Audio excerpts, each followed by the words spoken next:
So what we're seeing this week, I don't know how it's going to play out, but I would imagine that Mitch McConnell is going to try and pass something, and they think there's going to be a couple of senators, the Democratic senators, who they're going to force into an uncomfortable vote over the deferred action stuff. But I'm not even convinced that's going to have salience with any Democratic senators.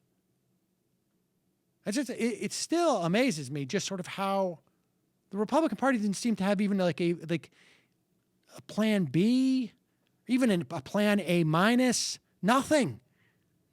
I think it's really interesting the way I agree in some ways that relying on the demographics is a problematic way of thinking about winning elections and, you know, the trends for Democratic majorities. But it is just kind of amazing to watch them. It's almost like they're just like Mexicans, people, Mexicans. We're talking about Mexicans and borders and Mexicans and the fact that and everybody's like, yeah, right. Of course we should be, you know, having a path to citizenship, and we should stop deportations. And they're almost like they're so flat-footed because they just don't get it. They just don't get that this doesn't work outside of their you know. And it doesn't even seem to be, you know, like, I mean, it's not even, they're not even being able to fundraise on this stuff that much anymore. I mean, as far as I can tell, just based upon the different email lists that I sign up for, you know, it's all just seems to be they're obviously getting, you know, some advertising dollars from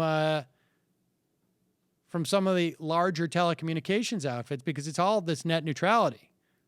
But I mean, this is supposed to be the big showdown. This week is supposed to be the big week, right?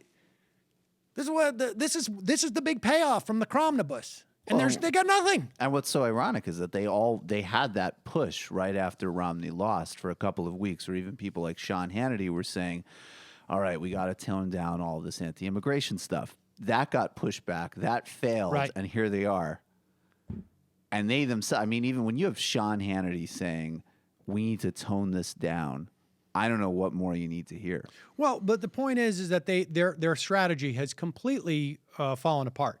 And I think part of that is just because I guess they didn't anticipate that President Obama would actually fight them on anything. And they just have no plan B.